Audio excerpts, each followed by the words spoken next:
রাজ্যের যুব সমাজকে স্বনির্ভর ও স্বাবলম্বী করে তুলতে এক বিশেষ উদ্যোগ নিল রাজ্য বন দপ্তর। এই কর্মসূচির অঙ্গ হিসেবে আগরতলা রবীন্দ্র শতবার্ষিকী ভবনে যুবকদের জন্য স্বনির্ভর গোষ্ঠীর সিড মানি সিআইজি বা জেএলজিডি এবং ড্রাইভিং লাইসেন্স বিতরণ অনুষ্ঠানের আয়োজন করা হয়। উক্ত অনুষ্ঠানের প্রধান ব্যক্তিত্ব হিসেবে উপস্থিত ছিলেন বন দপ্তরের মন্ত্রী অনিমেষ দেববর্মা। এছাড়াও বন দপ্তরের উচ্চপদস্থ আধিকারিক অন্যান্য বিশিষ্ট জনেরা এই কর্মসূচিতে অংশ নেন।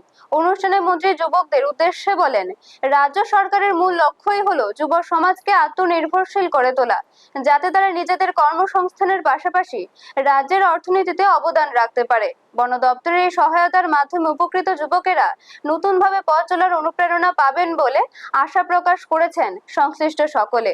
ব্যুরো রিপোর্ট, নিউজ তৎকাল 24। মেইনলি তো মানে গ্রামীণ এলাকার আর্থিক বুনিয়াদ শক্তিশালী করা এবং এসএসজিগুলোকে আর্থিকভাবে স্বাবলম্বন করা, এটাই তো আপনাদের মূল লক্ষ্য।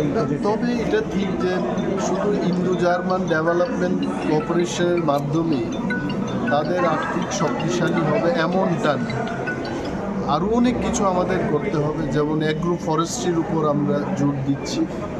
ইতিমধ্যে মোর দেন 6,600 হেক্টরস আমরা অ্যাগ্রো ফরেস্ট্রিতে প্ল্যান্টেশন করেছি।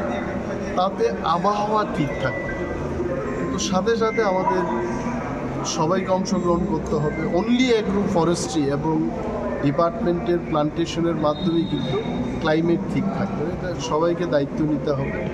শহরেও বৃক্ষরোপণ করতে হবে। আগামীকাল আমাদের বন মহোৎসব, এবং এই বার্তায় আমরা দেব যে প্রতিটি ঘরেই আমরা যেন বৃক্ষরোপণ করি।